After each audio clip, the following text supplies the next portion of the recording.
6 weeks ago, I stood beneath the dome of this Capitol and proclaimed the dawn of the golden age of America. From that moment on, it has been nothing but swift and unrelenting action to usher in the greatest and most successful era in the history of our country.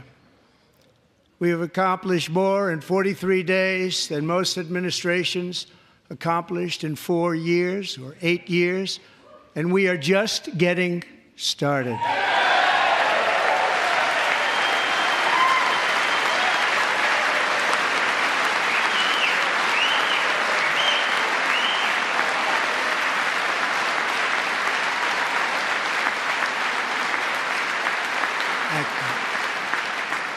I return to this chamber tonight to report that America's momentum is back, our spirit is back, our pride is back, our confidence is back, and the American dream is surging bigger and better than ever before.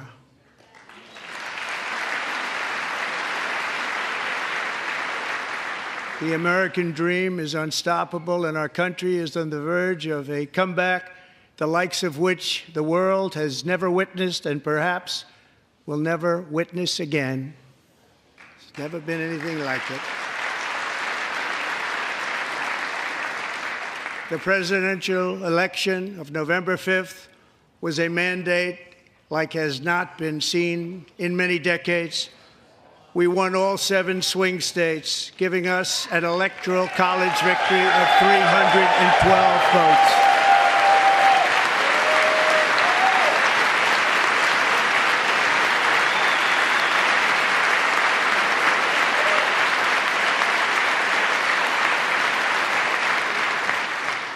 We won the popular vote by big numbers and won counties in our country.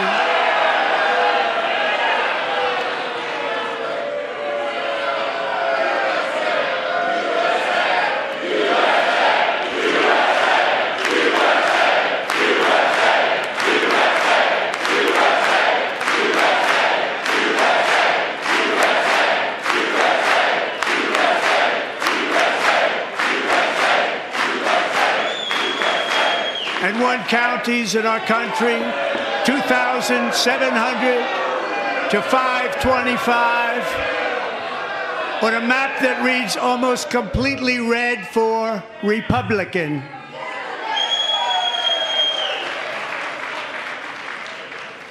Now, for the first time in modern history, more Americans believe that our country is headed in the right direction than the wrong direction. In fact, it's an astonishing record, 27-point swing, the most ever.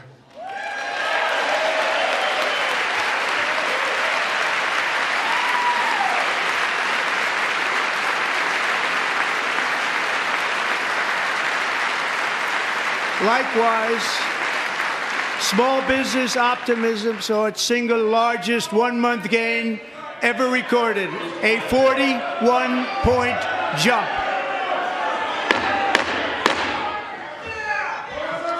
Members are directed to uphold and maintain decorum in the House and to cease any further disruptions. That's your warning.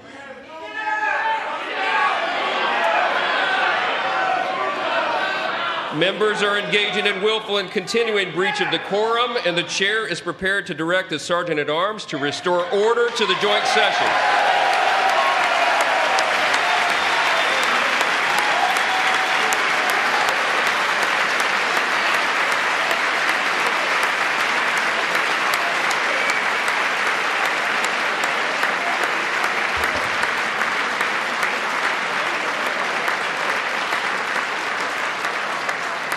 Mr. Green, take your seat. Take your seat, sir. Take your seat. Finding that members continue to engage in willful and concerted disruption of proper decorum, the chair now directs the Sergeant-at-Arms to restore order. Remove this gentleman from the chamber.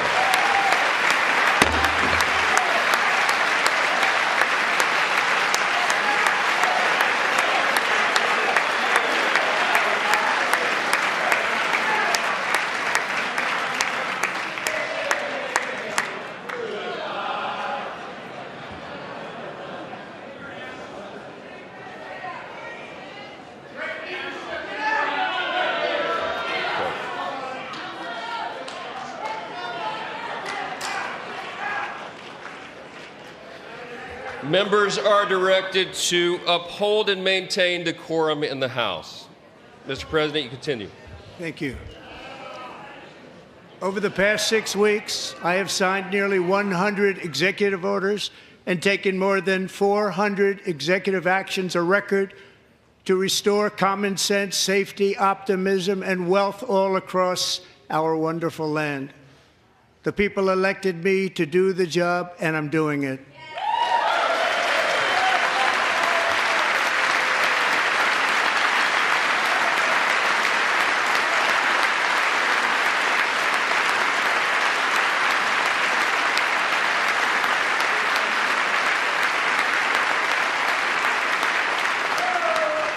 In fact, it has been stated by many that the first month of our presidency, it's our presidency, is the most successful in the history of our nation.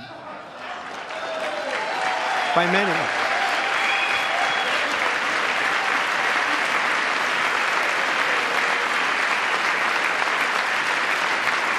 And what makes it even more impressive is that, do you know who number 2 is? George Washington. How about that? How about it? I don't know about that list, but we'll take it.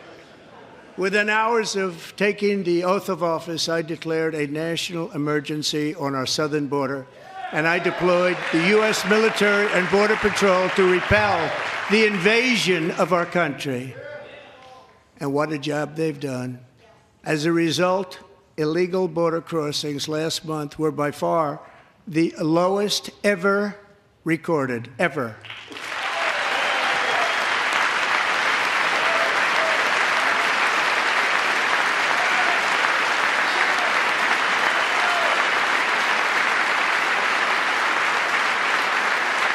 They heard my words and they chose not to come. Much easier that way. In comparison, under Joe Biden, the worst president in American history, there were hundreds of thousands of illegal crossings a month, and virtually all of them, including murderers, drug dealers, gang members, and people from mental institutions and insane asylums, were released into our country. Who would want to do that? This is my 5th such speech to Congress. And once again, I look at the Democrats in front of me, and I realize there is absolutely nothing I can say to make them happy or to make them stand or smile or applaud. Nothing I can do. I could find a cure to the most devastating disease, a disease that would wipe out entire nations, or announce the answers to the greatest economy in history, or the stoppage of crime to the lowest levels ever recorded. And these people sitting right here will not clap, will not stand, and certainly will not cheer for these astronomical achievements. They won't do it, no matter what. Five times I've been up here. It's very sad, and it just shouldn't be this way.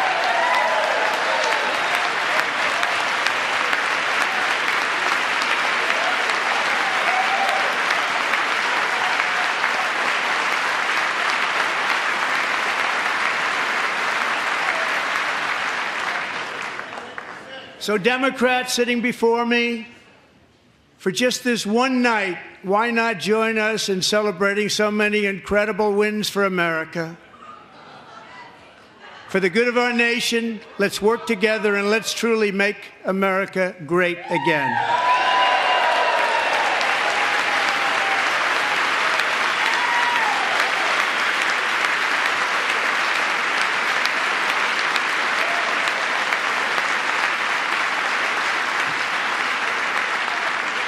Every day, my administration is fighting to deliver the change America needs to bring a future that America deserves, and we're doing it. This is a time for big dreams and bold action. Upon taking office, I imposed an immediate freeze on all federal hiring, a freeze on all new federal regulations, and a freeze on all foreign aid.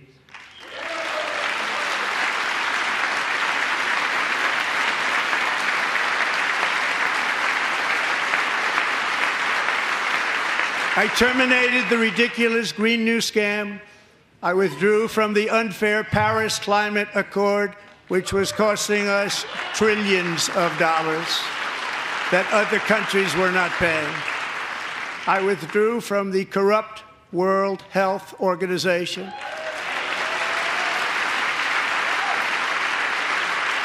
And I also withdrew from the anti-American UN Human Rights Council.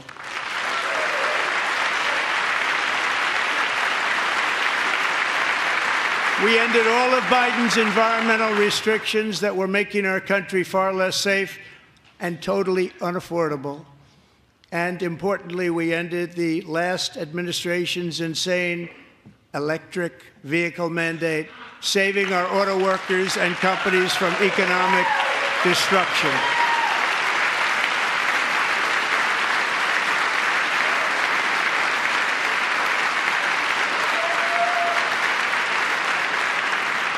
To unshackle our economy, I have directed that for every one new regulation, 10 old regulations must be eliminated, just like I did in my very successful first term.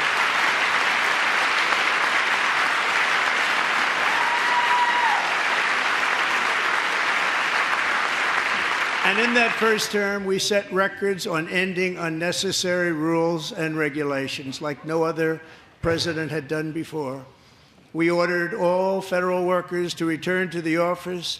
They will either show up for work in person or be removed from their job.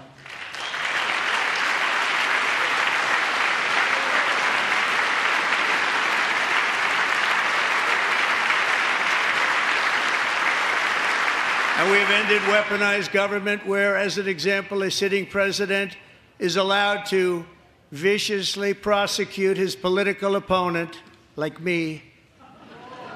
How did that work out? Not too good. Not too good.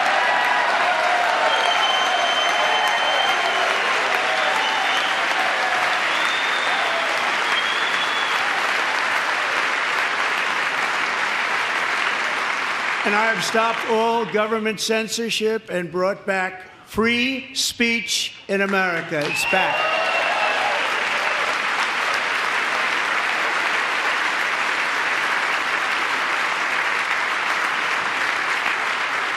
And 2 days ago, I signed an order making English the official language of the United States of America.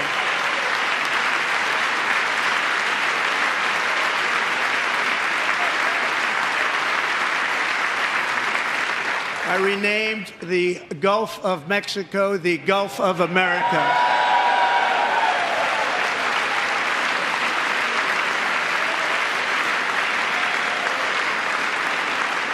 And likewise, I renamed, for a great president, William McKinley, Mount McKinley again. Beautiful Alaska. We love Alaska. We've ended the tyranny of so-called diversity, equity, and inclusion policies all across the entire federal government and indeed the private sector and our military. And our country will be woke no longer.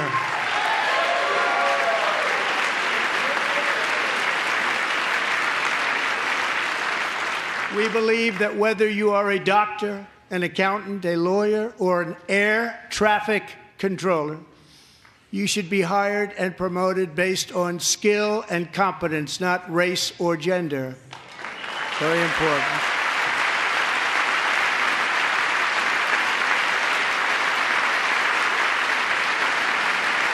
You should be hired based on merit. And the Supreme Court, in a brave and very powerful decision, has allowed us to do so. Thank you. Thank you very much. Thank you. We have removed the poison of critical race theory from our public schools, and I signed an order making it the official policy of the United States government that there are only two genders, male and female.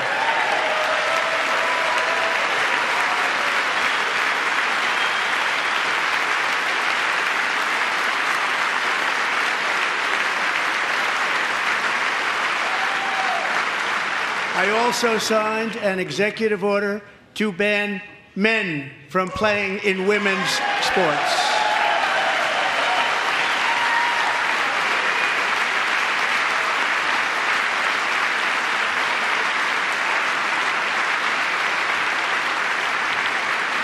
Three years ago, Peyton McNabb was an all-star high school athlete, one of the best, preparing for a future in college sports. But when her girls' volleyball match was invaded by a male, he smashed the ball so hard in Peyton's face, causing traumatic brain injury, partially paralyzing her right side and ending her athletic career. It was a shot like she's never seen before. She's never seen anything like it. Peyton is here tonight in the gallery, and Peyton, from now on, schools will kick the men off the girls' team, or they will lose all federal funding.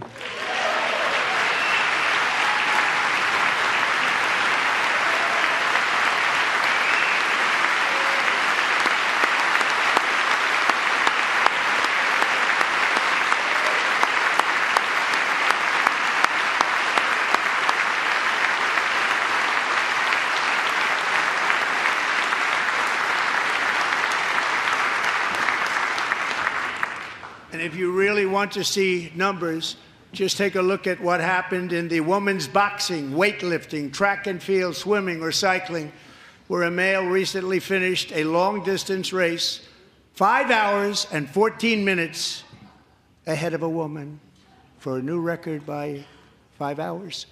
Broke the record by 5 hours. It's demeaning for women, and it's very bad for our country. We're not going to put up with it any longer.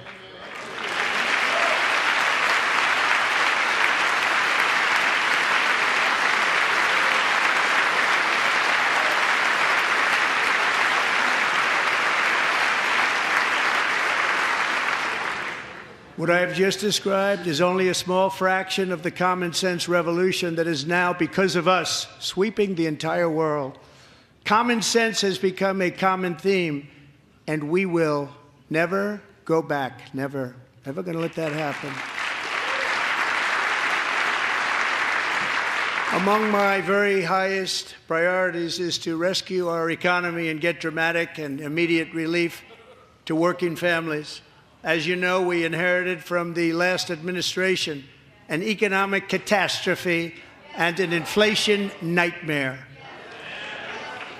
Their policies drove up energy prices, pushed up grocery costs, and drove the necessities of life out of reach for millions and millions of Americans. They've never had anything like it. We suffered the worst inflation in 48 years, but perhaps even in the history of our country. They're not sure. As president, I'm fighting every day to reverse this damage and make America affordable again.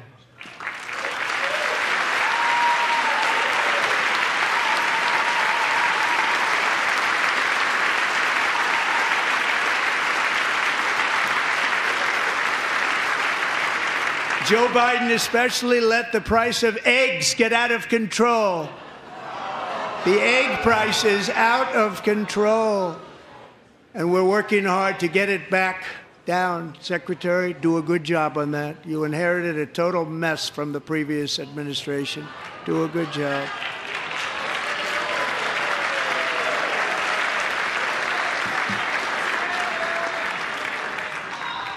A major focus of our fight to defeat inflation is rapidly reducing the cost of energy.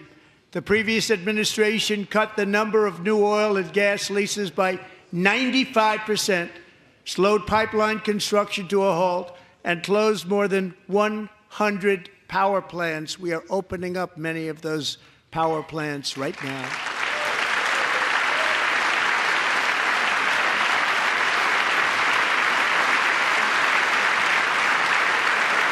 And frankly, we have never seen anything like it.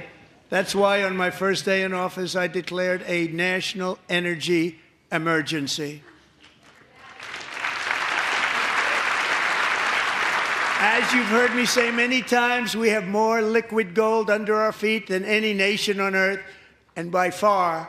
And now I fully authorize the most talented team ever assembled to go and get it. It's called Drill, Baby, Drill.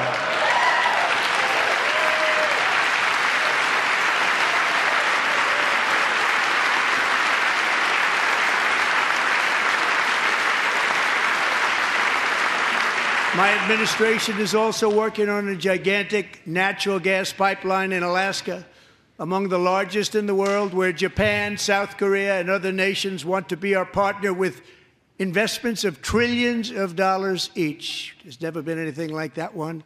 It will be truly spectacular. It's all set to go. The permitting is gotten. And later this week, I will also take historic action to dramatically expand production of critical minerals and rare earths here in the USA.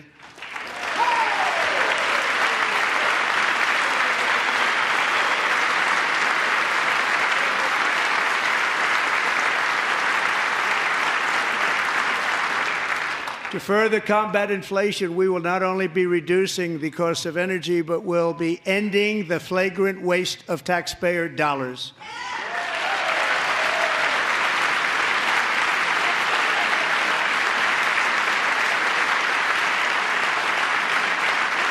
And to that end, I have created the brand new Department of Government Efficiency, DOGE.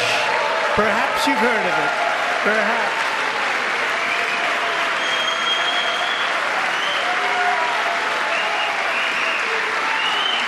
Which is headed by Elon Musk, who is in the gallery tonight.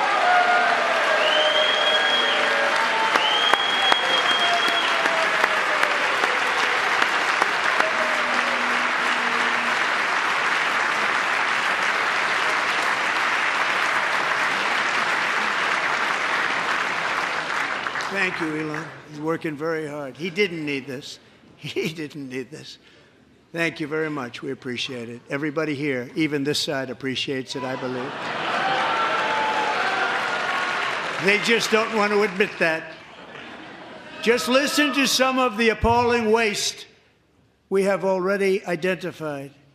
$22 billion from HHS to provide free housing and cars for illegal aliens.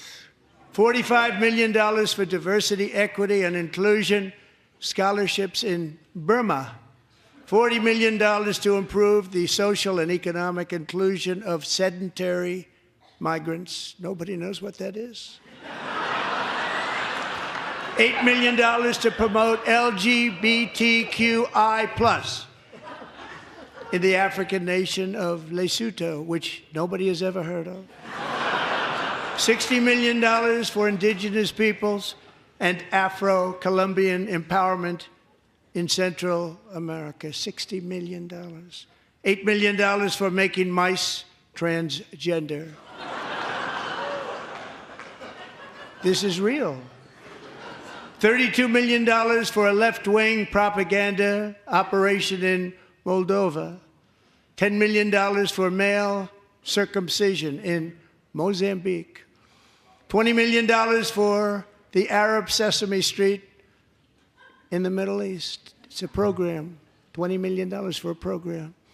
$1.9 billion to recently created Decarbonization of Homes Committee, headed up, and we know she's involved. Just at the last moment, the money was passed over by a woman named Stacey Abrams. Have you ever heard of her? A $3.5 million consulting contract for lavish fish monitoring. $1.5 million for voter confidence in Liberia.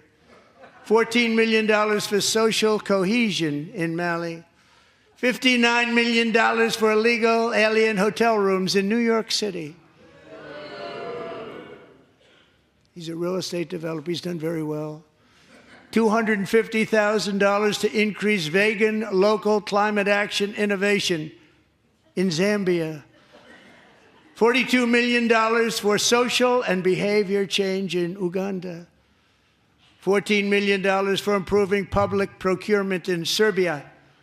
$47 million for improving learning outcomes in Asia. Asia's doing very well with learning. We know what we're doing. We should use it ourselves.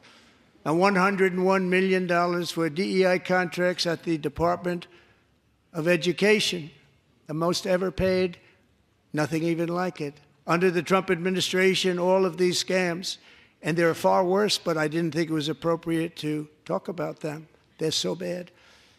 Many more have been found out and exposed and swiftly terminated by a group of very intelligent, mostly young people, headed up by Elon, and we appreciate it. We found hundreds of billions of dollars of fraud.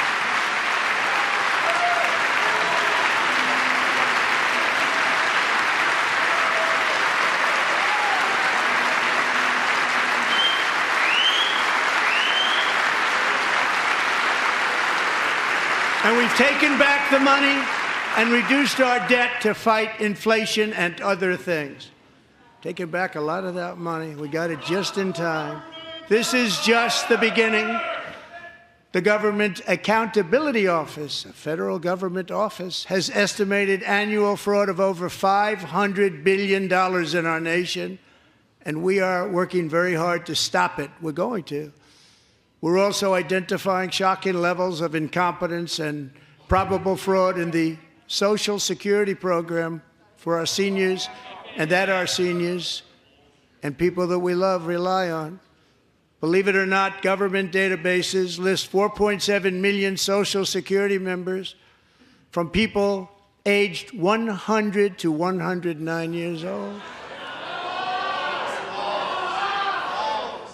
It lists 3.6 million people from ages 110 to 119. I don't know any of them. I know some people that are rather elderly, but not quite that elderly.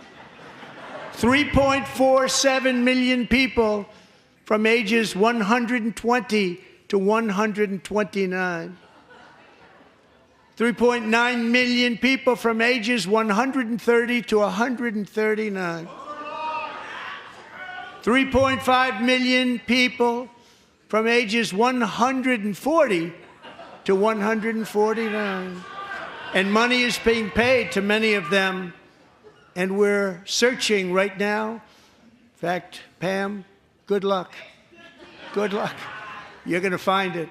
But a lot of money is paid out to people because it just keeps getting paid, and nobody does, and it really hurts Social Security and hurts our country. 1.3 million people from ages 150 to 159, and over 130,000 people, according to the Social Security databases, are age over 160 years old.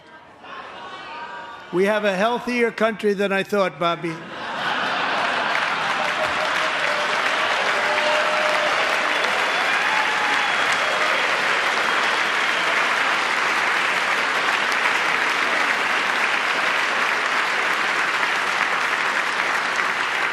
Including, to finish, 1,039 people between the ages of 220 and 229, one person between the age of 240 and 249, and one person is listed at 360 years of age. More than 100 years older than our country.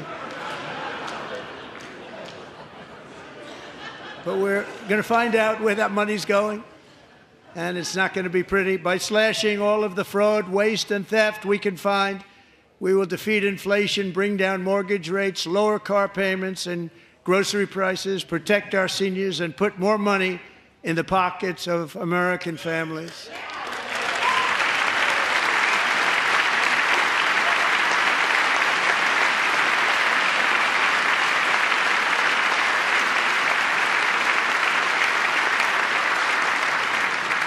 And today, interest rates took a beautiful drop, big, beautiful drop. It's about time. And in the near future, I want to do what has not been done in 24 years, balance the federal budget. We're going to balance it.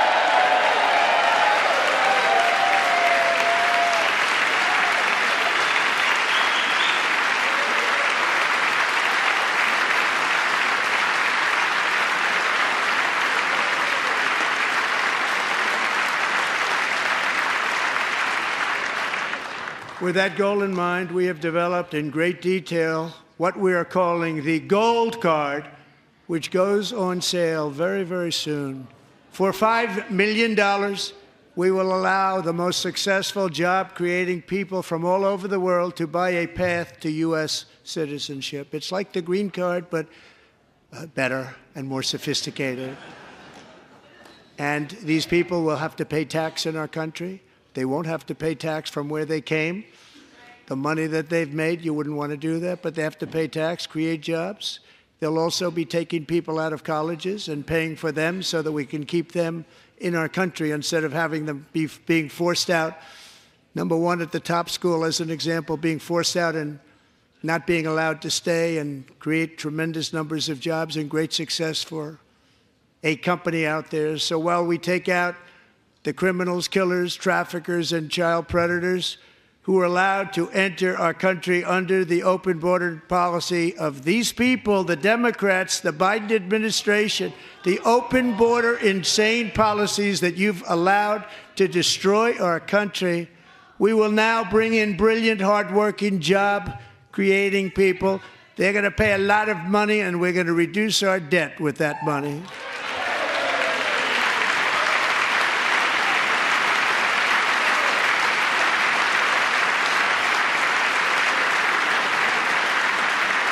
Americans have given us a mandate for bold and profound change. For nearly 100 years, the federal bureaucracy has grown until it has crushed our freedoms, ballooned our deficits, and held back America's potential in every possible way. The nation founded by pioneers and risk-takers now drowns under millions and millions of pages of regulations and debt. Approvals that should take 10 days to get instead take 10 years, 15 years, and even 20 years before you're rejected. Meanwhile, we have hundreds of thousands of federal workers who have not been showing up to work. My administration will reclaim power from this unaccountable bureaucracy, and we will restore true democracy to America again.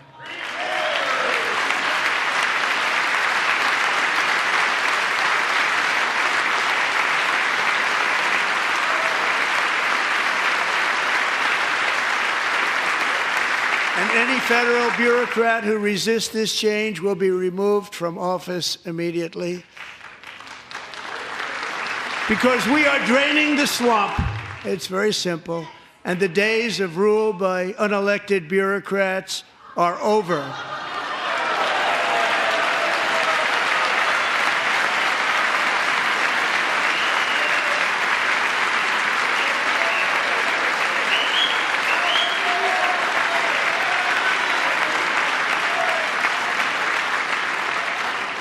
And the next phase of our plan to deliver the greatest economy in history is for this Congress to pass tax cuts for everybody. They're in there. They're waiting for you to vote.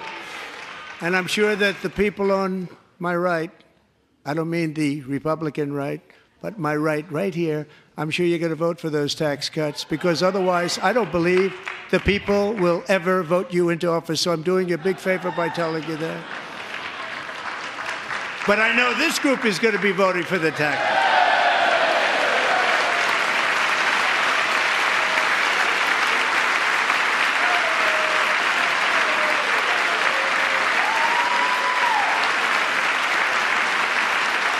Thank you. It's a very, very big part of our plan. We had tremendous success in our first term with it. A very big part of our plan. We're seeking permanent income tax cuts all across the board. And to get urgently needed relief to Americans hit especially hard by inflation, I'm calling for no tax on tips, no tax on overtime, and no tax on Social Security benefits for our great seniors.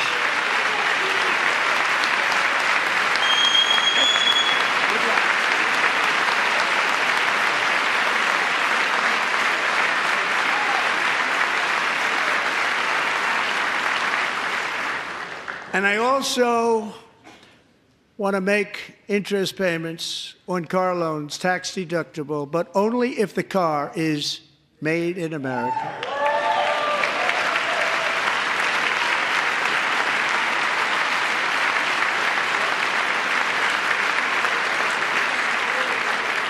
And by the way, we're going to have growth in the auto industry like nobody's ever seen. Plants are opening up all over the place. Deals are being made.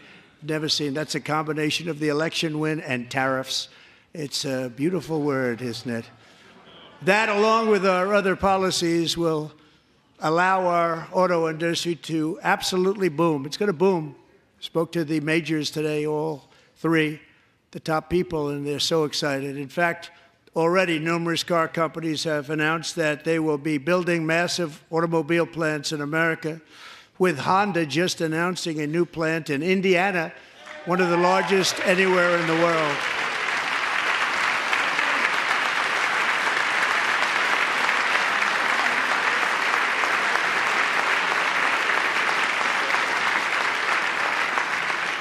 And this has taken place since our great victory on November 5th, a date which will hopefully go down as one of the most important in the history of our country.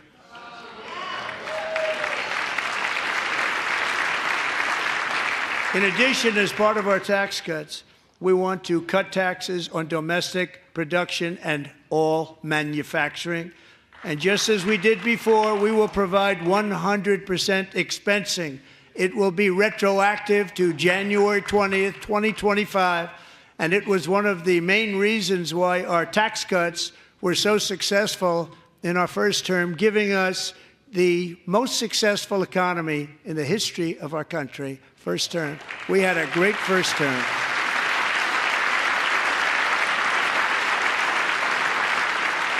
If you don't make your product in America, however, under the Trump administration, you will pay a tariff, and in some cases, a rather large one.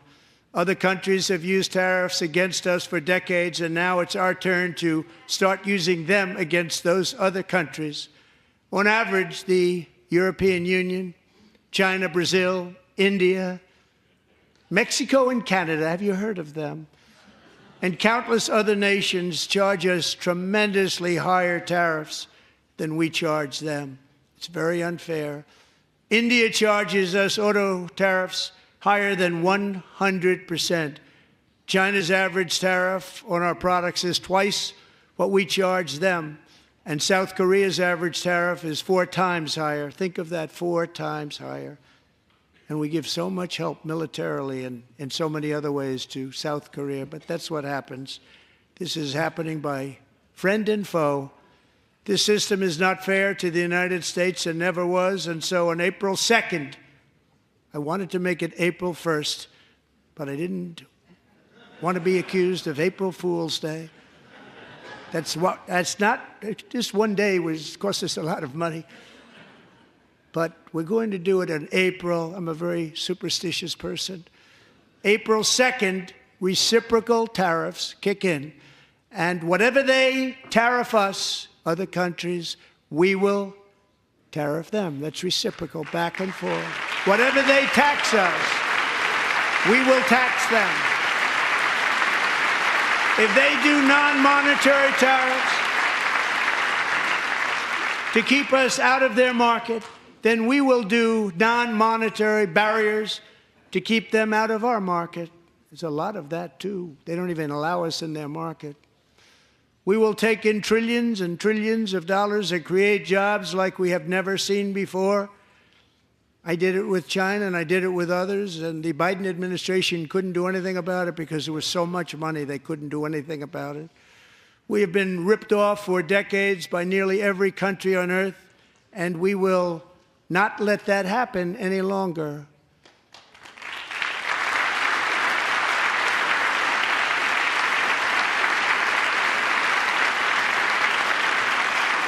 Much has been said over the last 3 months about Mexico and Canada, but we have very large deficits with both of them. But even more importantly, they've allowed fentanyl to come into our country at levels never seen before, killing hundreds of thousands of our citizens and many very young, beautiful people, destroying families.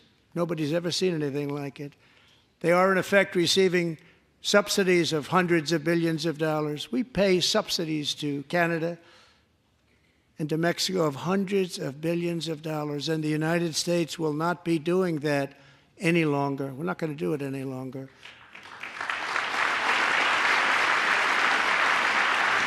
thanks to our America First policies we're putting into place, we have had $1.7 trillion of new investment in America in just the past few weeks. The combination of the election and our economic policies that people of SoftBank, one of the most brilliant anywhere in the world, announced a $200 billion investment.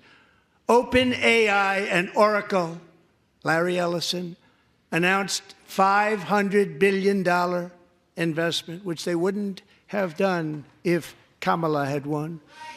Apple announced $500 billion investment.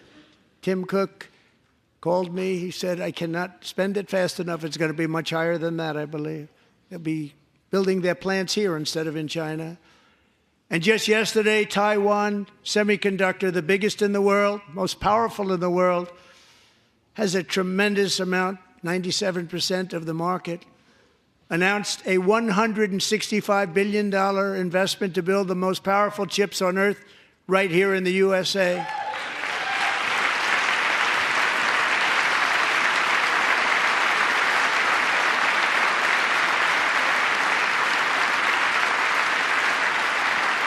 And we're not giving them any money. Your CHIPS Act is a horrible, horrible thing. We give hundreds of billions of dollars, and it doesn't mean a thing. They take our money and they don't spend it. All that meant to them, we're giving them no money. All that was important to them was they didn't want to pay the tariffs, so they came and they're building, and many other companies are coming. We don't have to give them money. We just want to protect our businesses and our people. And they will come because they won't have to pay tariffs if they build in America. So it's very amazing. You should get rid of the CHIP Act, and whatever's left over, Mr. Speaker, you should use it to reduce debt or any other reason you want to.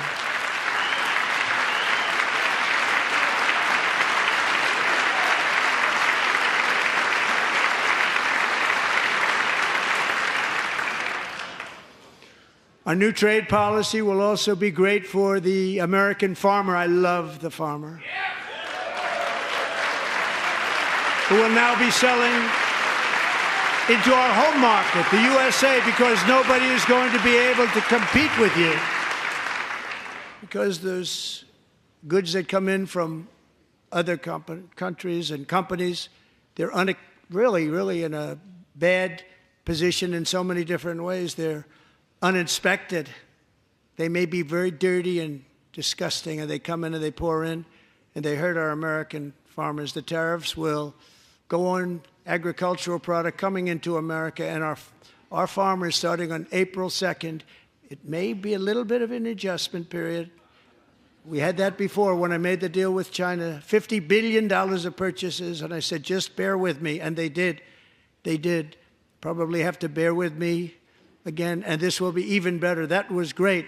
The problem with it was that Biden didn't enforce it. He didn't enforce it. $50 billion of purchases, and we were doing great, but Biden did not enforce it, and it hurt our farmers. But our farmers are going to have a field day right now. So to our farmers, have a lot of fun. I love you too. I love you too. It's all going to happen.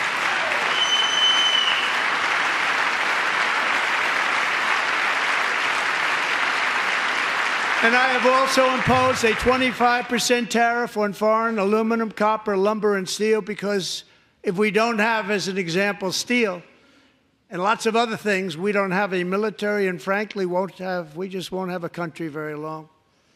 Here today is a proud American steelworker, fantastic person from Decatur, Alabama, Jeff Denard. Has been working at the same steel plant for 27 years in a job that has allowed him to serve as the captain of his local volunteer fire department, raised 7 children with his beautiful wife, Nicole, and over the years provide a loving home for more than 40 foster children. So great, Jeff.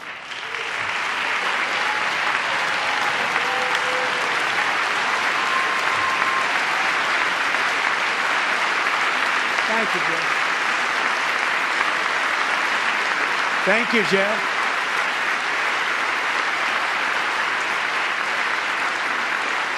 Stories like Jeff's remind us that tariffs are not just about protecting American jobs. They're about protecting the soul of our country. Tariffs are about making America rich again and making America great again, and it's happening, and it will happen rather quickly. There'll be a little disturbance, but we're okay with that. It won't be much. No, you're not. Oh. And look where Biden took us, very low, the lowest we've ever been. Jeff, I want to thank you very much. And I also want to recognize another person who has devoted herself to foster care community. She works so hard on it. A very loving person, our magnificent First Lady of the United States.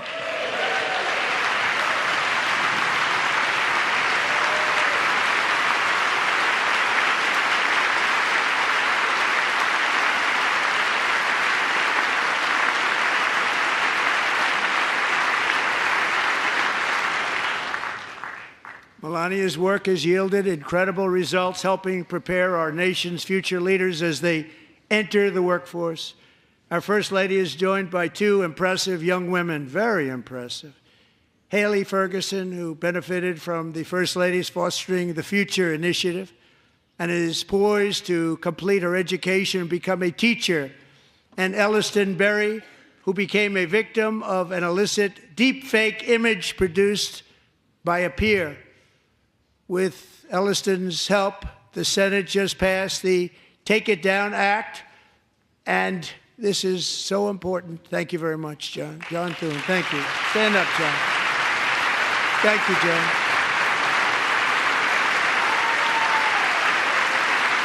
Thank you all very much.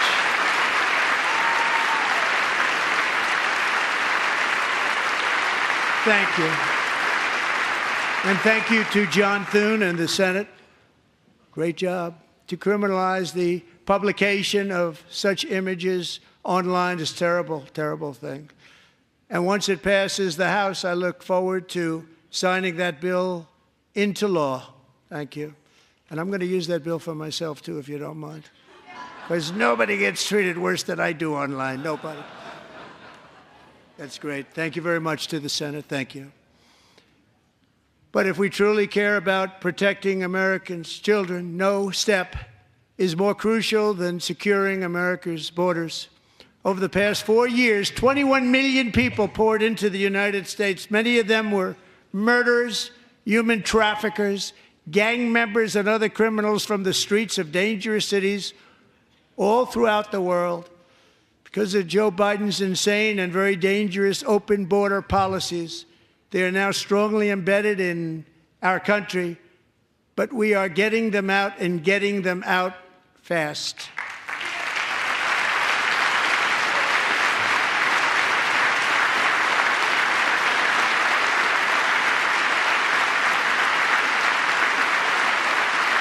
And I want to thank Tom Homan and Christy. I want to thank you and Paul of Border Patrol. I want to thank you. What a job they've all done. Everybody, Border Patrol, ICE, law enforcement in general is incredible. We have to take care of our law enforcement. Have to.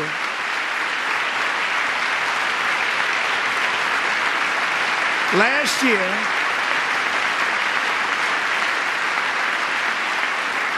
a brilliant 22-year-old nursing student named Laken Riley, the best in her class, admired by everybody, went out for a jog on the campus of the University of Georgia. That morning, Laken was viciously attacked, assaulted, beaten, brutalized, and horrifically murdered. Laken was stolen from us by a savage illegal alien gang member who was arrested while trespassing across Biden's open southern border and then set loose into the United States under the heartless policies of that failed administration. It was indeed a failed administration. He had then been arrested and released in a Democrat-run sanctuary city, a disaster, before ending the life of this beautiful young angel. With us this evening are Laken's beloved mother, Allison, and her sister, Lauren.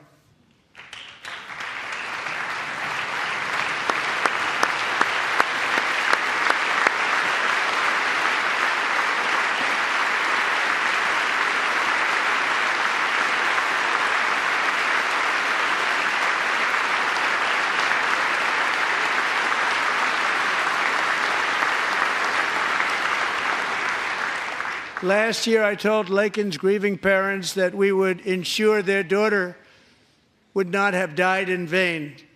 That's why the very first bill I signed into law as your 47th president mandates the detention of all dangerous criminal aliens who threaten public safety. It's a very strong, powerful act.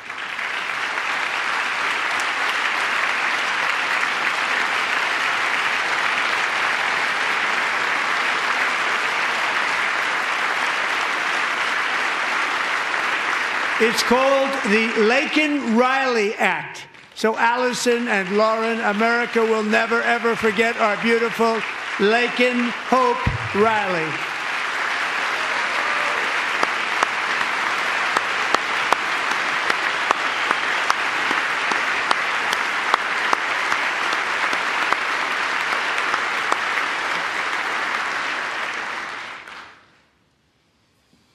Thank you very much. Since taking office, my administration has launched the most sweeping border and immigration crackdown in American history, and we quickly achieved the lowest numbers of illegal border crossers ever recorded. Thank you.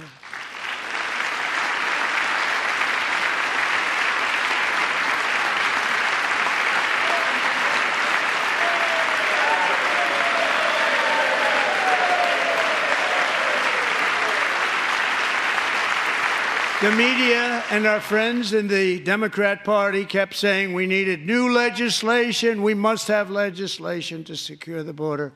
But it turned out that all we really needed was a new president.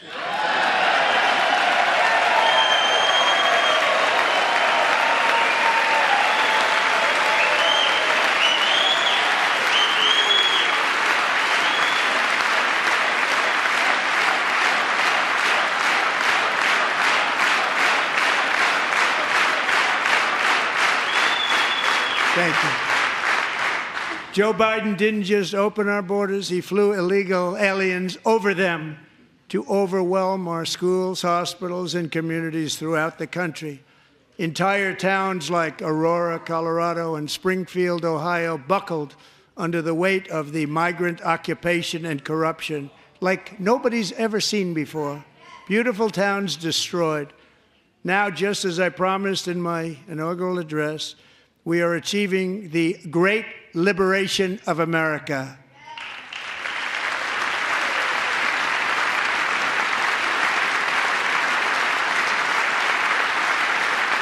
But there still is much work to be done. Here tonight is a woman I have gotten to know, Alexis Nungari from Houston. Wonderful woman. Last June, Alexis's 12-year-old daughter, her precious Jocelyn, walked to a nearby convenience store. She was kidnapped, tied up, assaulted for 2 hours under a bridge, and horrifically murdered. Arrested and charged with this heinous crime are 2 illegal alien monsters from Venezuela, released into America by the last administration through their ridiculous open border. The death of this beautiful 12-year-old girl and the agony of her mother and family touched our entire nation greatly. Alexis, I promised that we would always remember your daughter, your magnificent daughter, and earlier tonight I signed an order keeping my word to you.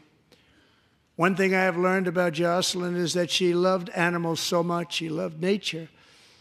Across Galveston Bay, from where Jocelyn lived in Houston, you will find a magnificent national wildlife refuge, a pristine, peaceful, 34,000-acre sanctuary for all of God's creatures on the edge of the Gulf of America. Alexis, moments ago, I formally renamed that refuge in loving memory of your beautiful daughter, Jocelyn. So, Mr. Vice President, if you would, may I have the order?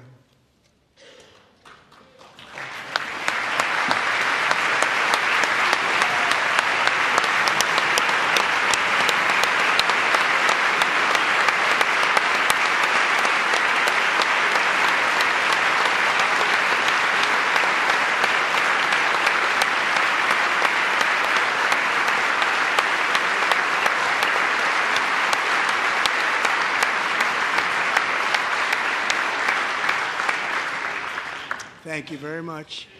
All three savages charged with Jocelyn and Lakin's murders were members of the Venezuelan prison gang, the toughest gang, they say, in the world, known as Tren de Aragua. 2 weeks ago, I officially designated this gang, along with MS-13 and the bloodthirsty Mexican drug cartels, as foreign terrorist organizations.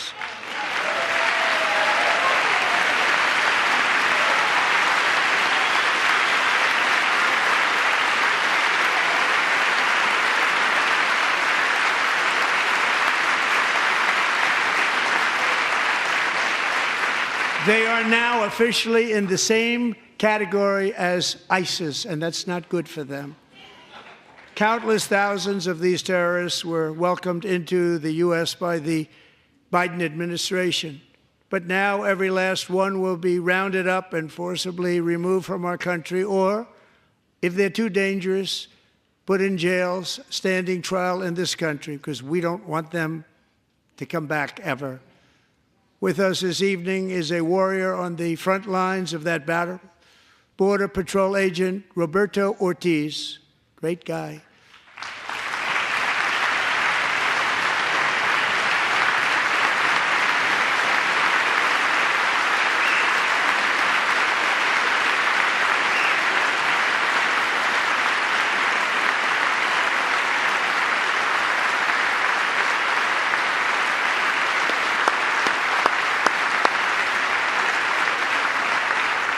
In January, Roberto and another agent were patrolling by the Rio Grande near an area known as Cartel Island. Doesn't sound too nice to me.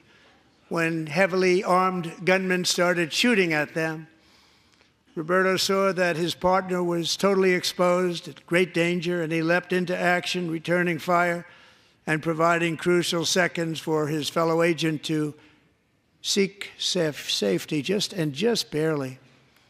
I have some of the prints of that event, and it was not good. Agent Ortiz, we salute you for your great courage and for your line of fire that you took and for the bravery that you showed. We honor you, and we will always honor you. Thank you, Roberto, very much.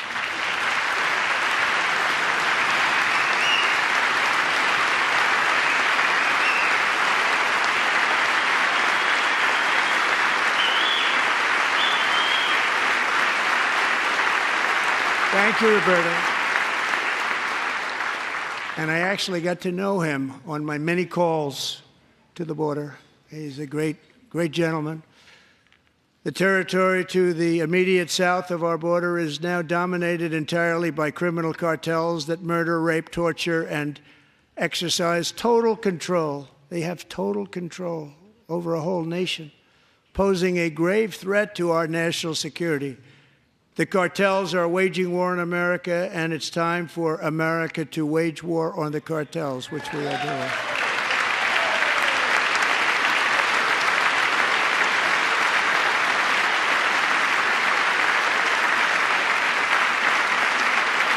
Five nights ago, Mexican authorities, because of our tariff policies being imposed on them, think of this, handed over to us 29 of the biggest cartel leaders in their country. That has never happened before. They want to make us happy. First time ever.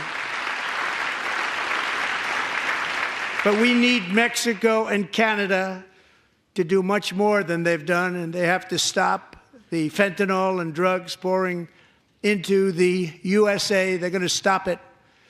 I have sent Congress a detailed funding request laying out exactly how we will eliminate these threats to protect our homeland and complete the largest deportation operation in American history, larger even than current record holder, President Dwight D. Eisenhower, a moderate man, but someone who believed very strongly in borders. Americans expect Congress to send me this funding without delay so I can sign it into law. So, Mr. Speaker, John Thune, both of you, I hope you're going to be able to do that, Mr. Speaker. Thank you.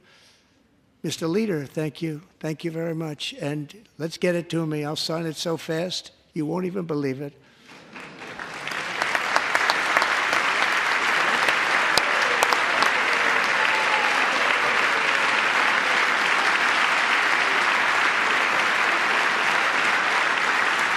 And as we reclaim our sovereignty, we must also bring back law and order to our cities and towns.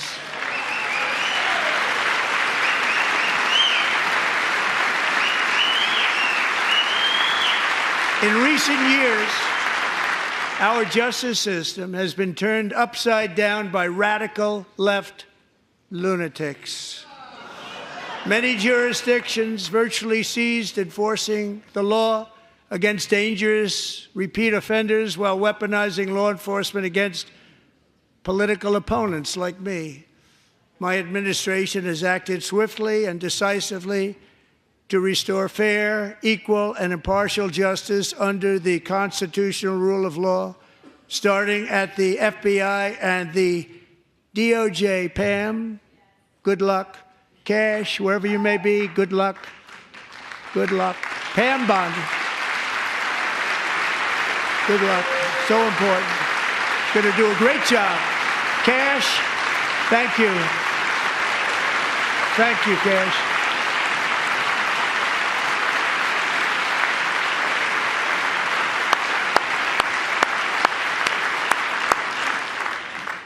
They've already started very strong. They're going to do a fantastic job. You're going to be very proud of them. We're also once again giving our police officers the support, protection, and respect they so dearly deserve. They have to get it. They have such a hard, dangerous job, but we're going to make it less dangerous. The problem is the bad guys don't respect the law, but they're starting to respect it, and they soon will respect it. This also includes our great fire departments throughout the country. Our firemen and women are unbelievable people, and we'll never forget them. And besides that, they voted for me in record numbers, so I have no choice.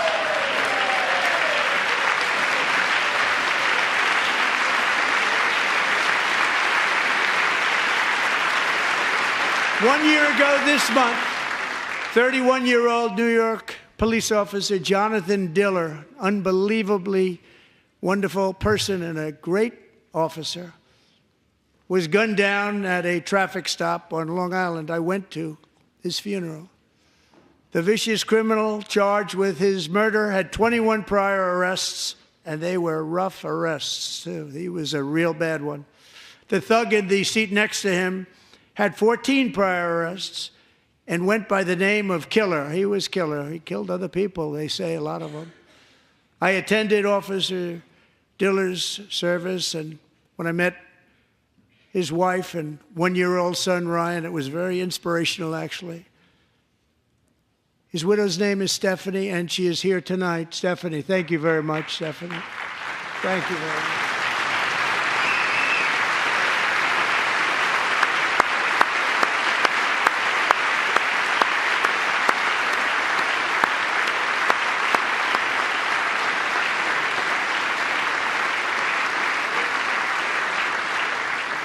Stephanie, we're going to make sure that Ryan knows his dad was a true hero, New York's finest, and we're going to get these cold-blooded killers and repeat offenders off our streets, and we're going to do it fast. Got to stop it. They get out with 28 arrests. They push people into subway trains. They hit people over the head, back of the head with baseball bats. We got to get them out of here. I've already signed an executive order requiring a mandatory death penalty for anyone who murders a police officer, and tonight I'm asking Congress to pass that policy into permanent law.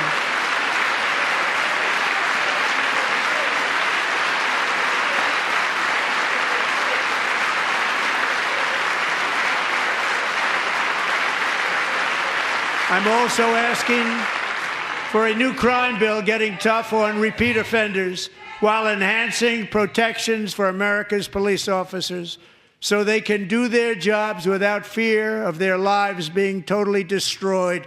They don't want to be killed. We're not going to let them be killed. Joining us in the gallery tonight is a young man who truly loves our police. His name is DJ Daniel. He is 13 years old, and he has always dreamed of becoming a police officer.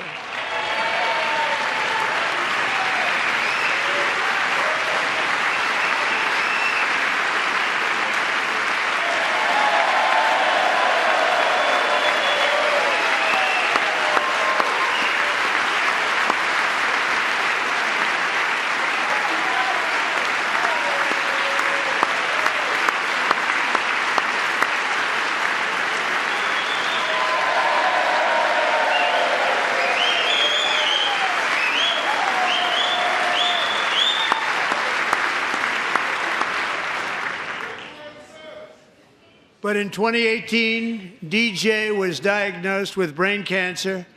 The doctors gave him 5 months at most to live. That was more than 6 years ago.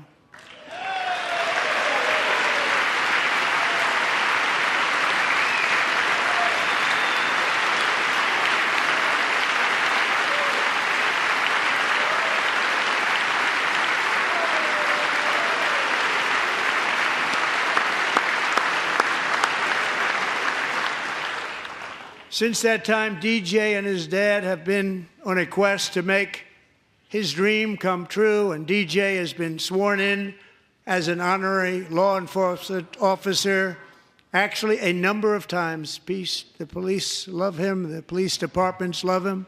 And tonight, DJ, we're going to do you the biggest honor of them all.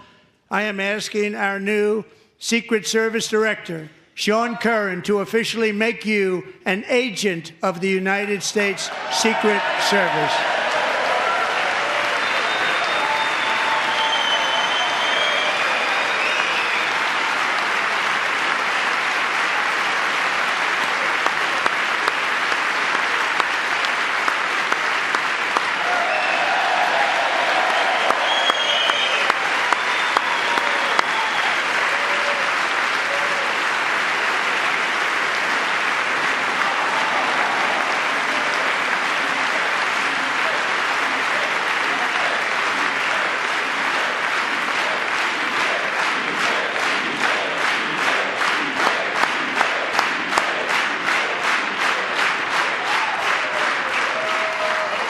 Thank you, DJ.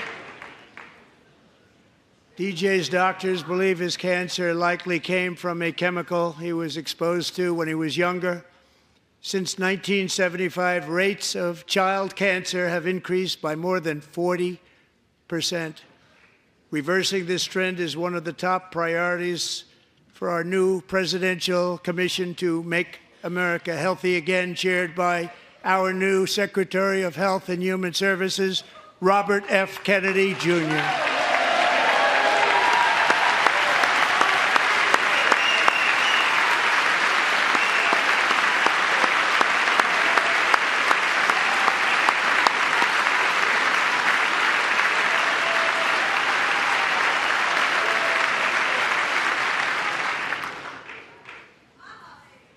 With the name Kennedy, you would have thought everybody over here would have been cheering. How quickly they forget.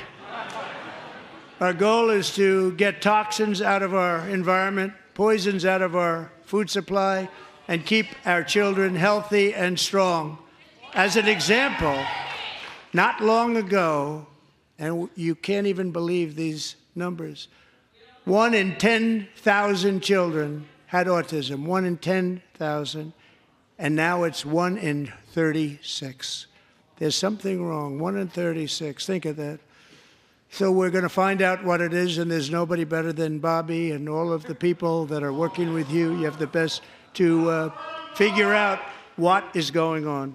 Okay, Bobby, good luck. It's a very important job. Thank you. Good job.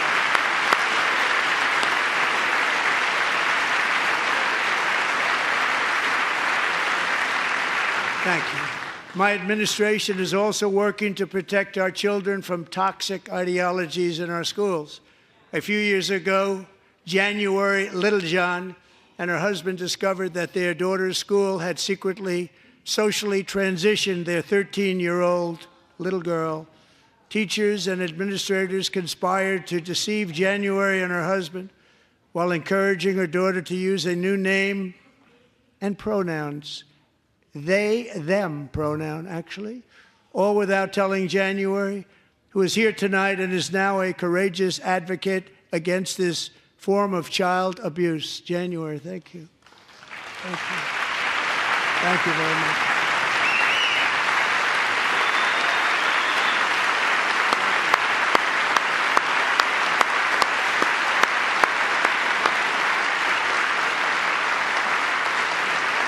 Thank you.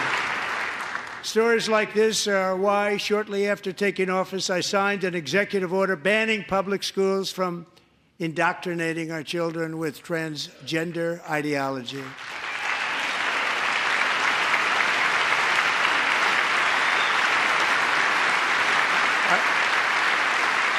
I also signed an order to cut off all taxpayer funding to any institution that engages in the sexual mutilation of our youth.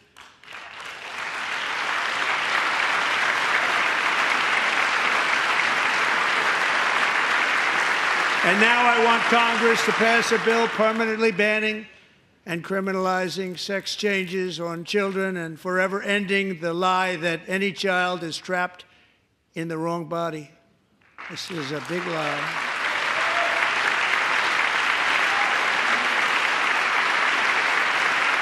And our message to every child in America is that you are perfect exactly the way God made you.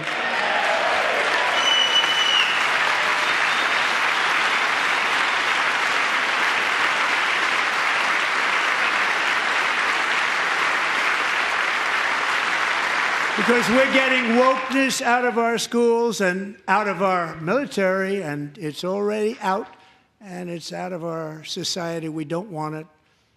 Wokeness is trouble. Wokeness is bad. It's gone. It's gone. And we feel so much better for it, don't we? Don't we feel better? Our service members won't be activists and ideologues. They will be fighters and warriors. They will fight for our country. And Pete, congratulations. Secretary of Defense, congratulations.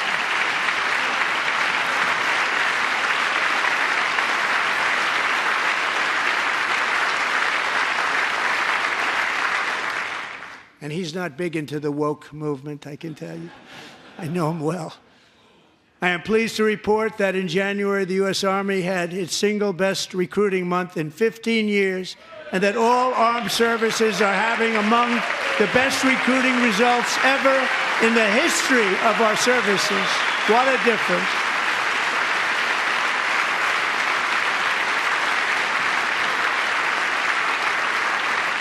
And you know, it was just a few months ago where the results were exactly the opposite. We couldn't recruit anywhere. We couldn't recruit. Now we're having the best results just about that we've ever had. What a tremendous turnaround. It's really a beautiful thing to see. People love our country again. It's very simple. They love our country, and they love being in our military again. So it's a great thing, and thank you very much. Great job. Thank you.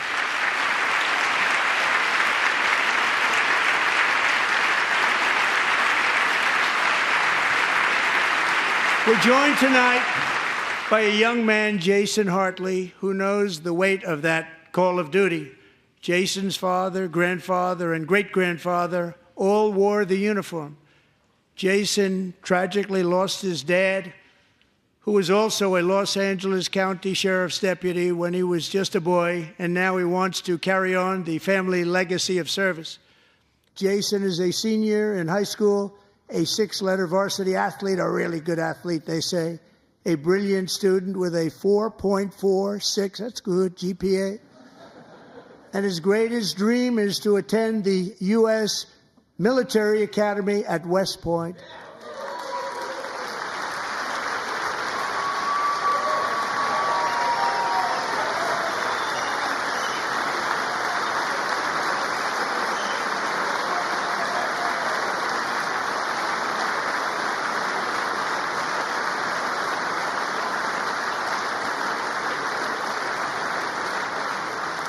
And Jason, that's a very big deal getting in. That's a hard one to get into. But I'm pleased to inform you that your application has been accepted.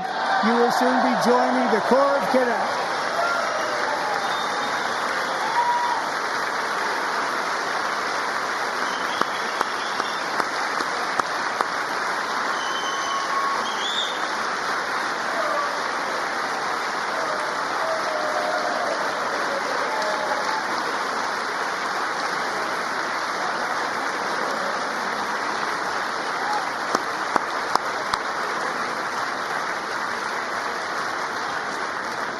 Thank you.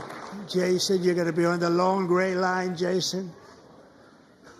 As Commander-in-Chief, my focus is on building the most powerful military of the future. As a first step, I'm asking Congress to fund a state-of-the-art Golden Dome missile defense shield to protect our homeland, all made in the USA.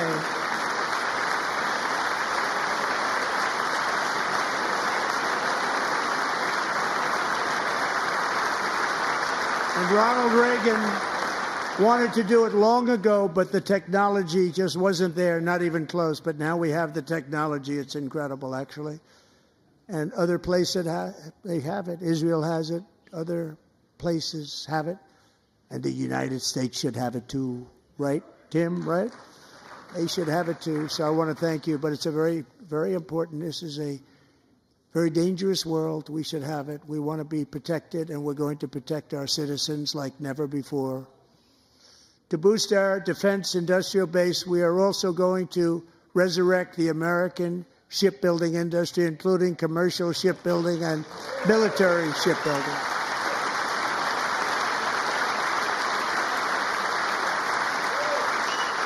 And for that purpose, I am announcing tonight that we will create a new Office of Shipbuilding in the White House and offer special tax incentives to bring this industry home to America, where it belongs. We used to make so many ships. We don't make them anymore very much, but we're going to make them very fast, very soon. It will have a huge impact. To further enhance our national security, my administration will be reclaiming the Panama Canal, and we've already started doing it.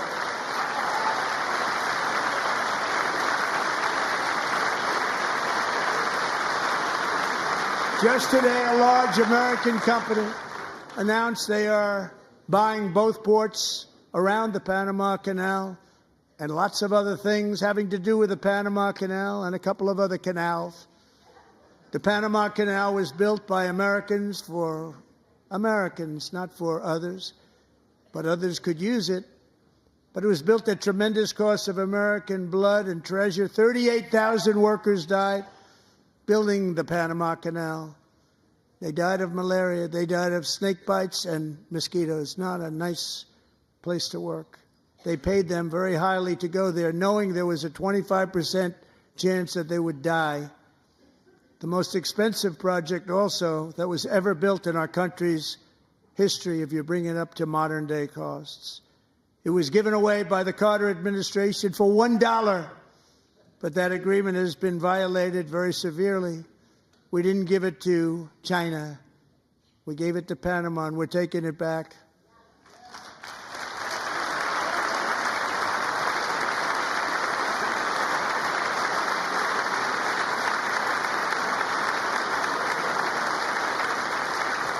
And we have Marco Rubio in charge. Good luck, Marco. Now, we know who to blame if anything goes wrong. Marco's been amazing, and he's going to do a great job. Think of it. He got 100 votes. You know, he was approved with actually 99, but the 100th was this gentleman, and I feel very certain. So let's assume he got 100 votes. And I'm either very, very happy about that or I'm very concerned about it.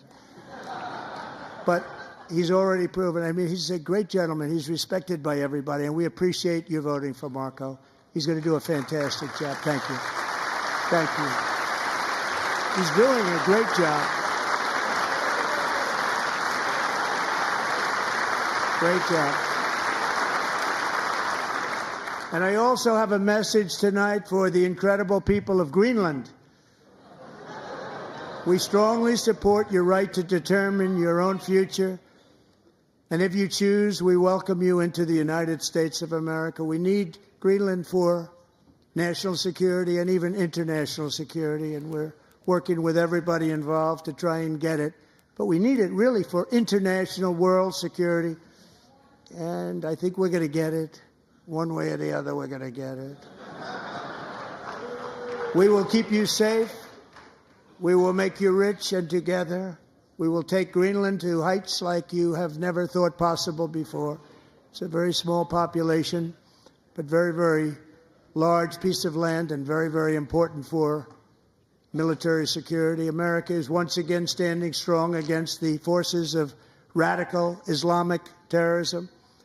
3.5 years ago, ISIS terrorists killed 13 American service members and countless others in the Abbey Gate bombing during the disastrous and incompetent withdrawal from Afghanistan. Not that they were withdrawing, it was the way they withdrew. Perhaps the most embarrassing moment in the history of our country.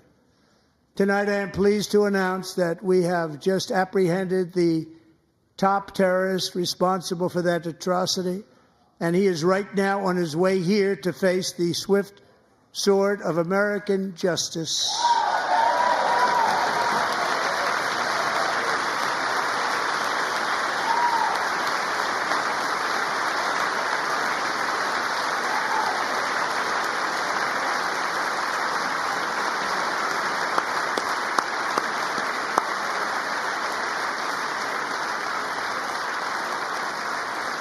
And I want to thank especially the government of Pakistan for helping arrest this monster.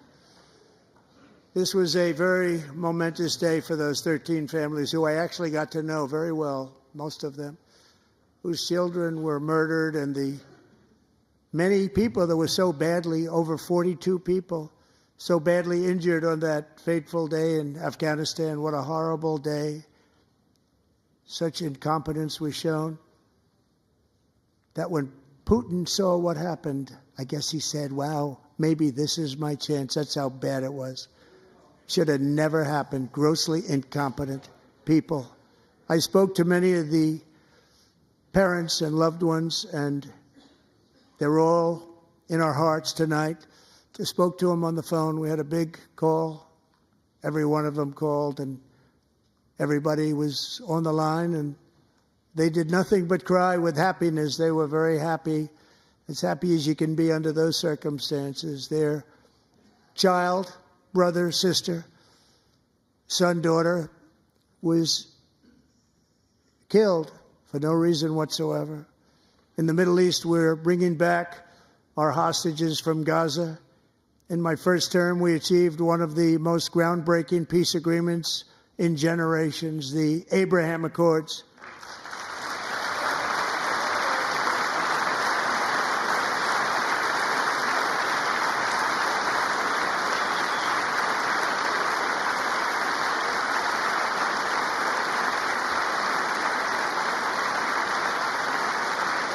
And now we're going to build on that foundation to create a more peaceful and prosperous future for the entire region. A lot of things are happening in the Middle East. People have been talking about that so much lately with everything going on with Ukraine and Russia.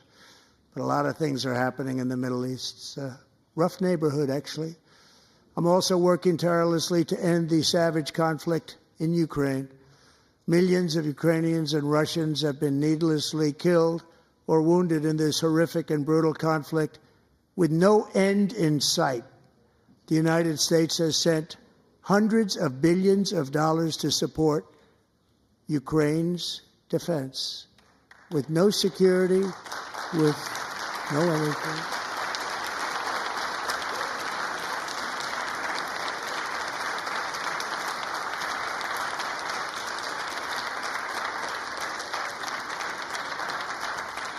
Do you want to keep it going for another 5 years? Yeah, you would say Pocahontas says yes.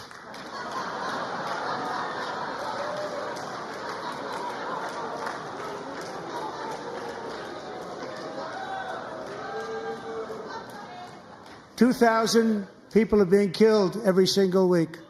More than that. They're Russian young people. They're Ukrainian young people. They're not Americans. But I want it to stop. Meanwhile, Europe has sadly spent more money buying Russian oil and gas than they have spent on defending Ukraine, by far. Think of that. They've spent more buying Russian oil and gas than they have defending. And we've spent perhaps $350 billion, like taking candy from a baby. That's what happened. And they've spent $100 billion. What a difference that is. And we have an ocean separating us, and they don't. But we're getting along very well with them, and lots of good things are happening. Biden has authorized more money in this fight than Europe has spent by billions and billions of dollars. It's hard to believe that they wouldn't have stopped it and said at some point, come on, let's equalize. You got to be equal to us. But that didn't happen. Earlier today, I received an important letter from President Zelensky of Ukraine. The letter reads, Ukraine is ready to come to the negotiating table as soon as possible to bring lasting peace closer. Nobody wants peace more than the Ukrainians, he said. My team and I stand ready to work under President Trump's strong leadership to get a peace that lasts. We do really value how much America has done to help Ukraine maintain its sovereignty and independence. Regarding the agreement on minerals and security, Ukraine is ready to sign it at any time that is convenient for you. I appreciate that he sent this letter, just got it a little while ago. Simultaneously, we've had serious discussions with Russia and have received strong signals that they are ready for peace. Wouldn't that be beautiful? Wouldn't that be beautiful?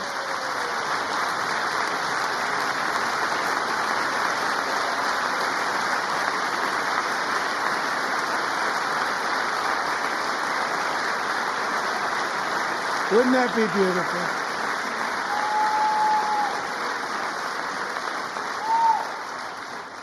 It's time to stop this madness. It's time to halt the killing. It's time to end this senseless war. If you want to end wars, you have to talk to both sides. Nearly 4 years ago, amid rising tensions, a history teacher named Mark Fogel was detained in Russia and sentenced to 14 years in a penal colony. Rough stuff. The previous administration barely lifted a finger to help him. They knew he was innocent, but they had no idea where to begin.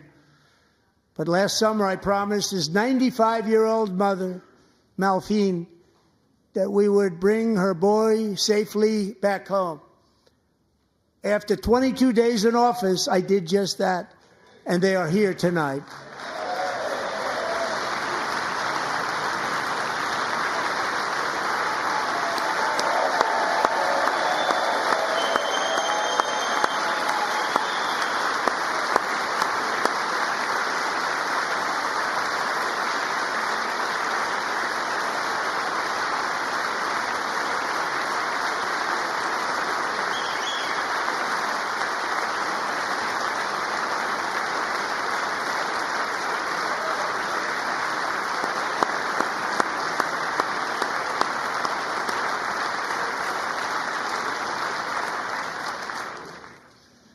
To Mark and his great mom, we are delighted to have you safe and sound and with us. As fate would have it, Mark Fogel was born in a small rural town in Butler, Pennsylvania. Have you heard of it?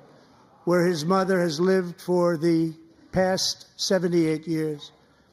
I just happened to go there last July 13th for a rally.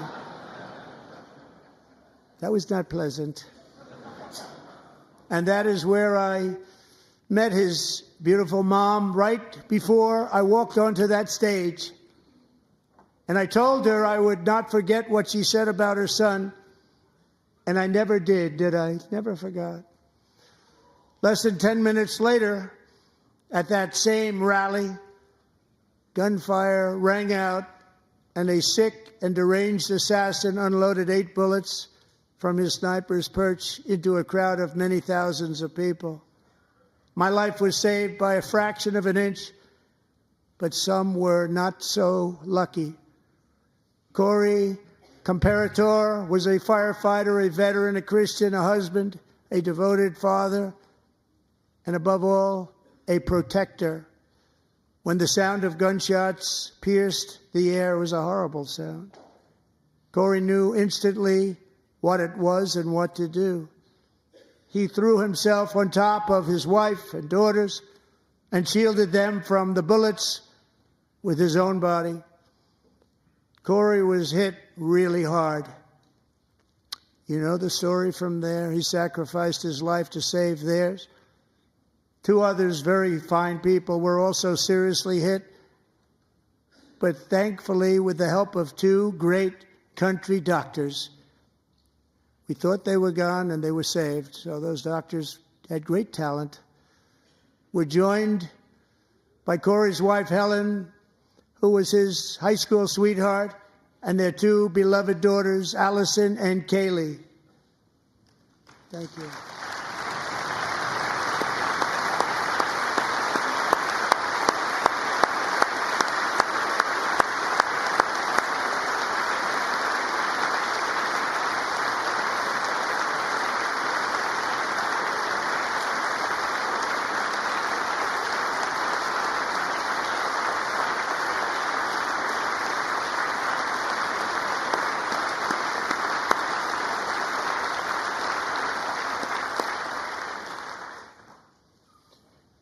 To Helen, Allison, and Kaylee, Corey is looking down on his three beautiful ladies right now, and he is cheering you on. He loves you.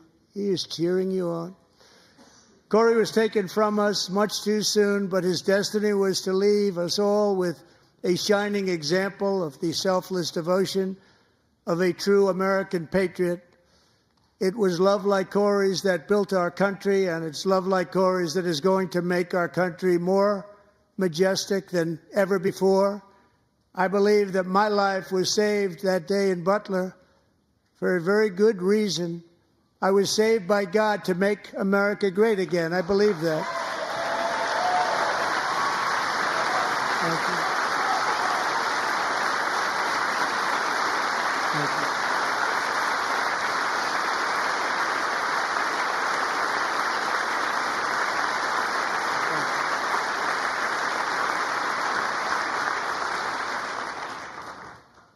Thank you very much. From the patriots of Lexington and Concord to the heroes of Gettysburg and Normandy, from the warriors who crossed the Delaware to the trailblazers who climbed the Rockies, and from the legends who soared at Kitty Hawk to the astronauts who touched the moon, Americans have always been the people who defied all odds, transcended all dangers, made the most extraordinary sacrifices, and did whatever it took to defend our children, our country, and our freedom.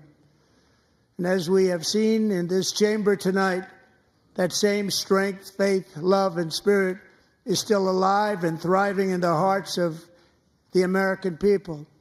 Despite the best efforts of those who would try to censor us, silence us, break us, destroy us, Americans are today a proud, free, sovereign, and independent nation that will always be free, and we will fight for it till death. We will never let anything happen to our beloved country, because we are a country of doers, dreamers, fighters, and survivors. Our ancestors crossed a vast ocean, strode into the unknown wilderness, and carved their fortunes from the rock and soil of a perilous and very dangerous frontier. They chased our destiny across a boundless continent. They built the railroads, laid the highways, and graced the world with American marvels like the Empire State Building, the mighty Hoover Dam, and the towering Golden Gate Bridge. They lit the world with electricity, broke free of the force of gravity, fired up the engines of American industry, vanquished the communists, fascists, and Marxists all over the world, and gave us countless modern wonders sculptured out of iron, glass, and steel.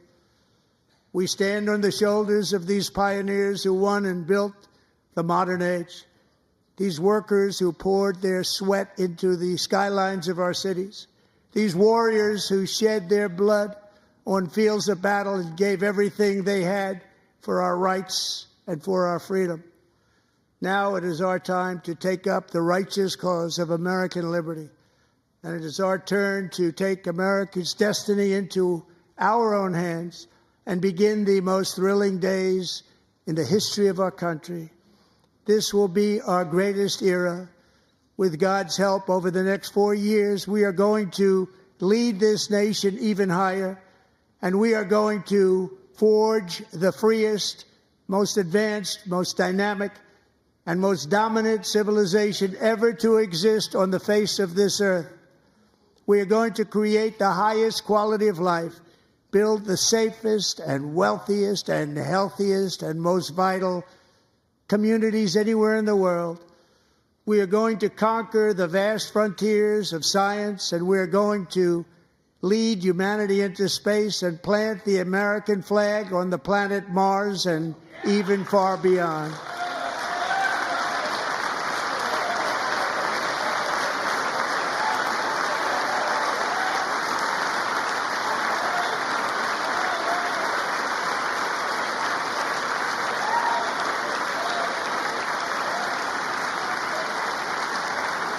And through it all, we are going to rediscover the unstoppable power of the American spirit.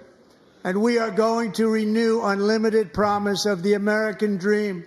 Every single day, we will stand up and we will fight, fight, fight for the country our citizens believe in and for the country our people deserve.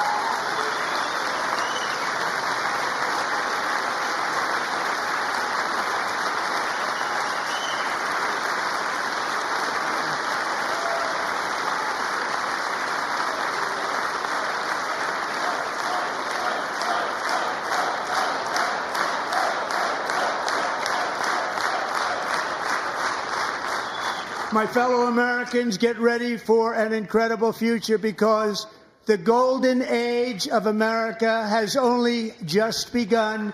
It will be like nothing that has ever been seen before. Thank you, God bless you, and God bless America.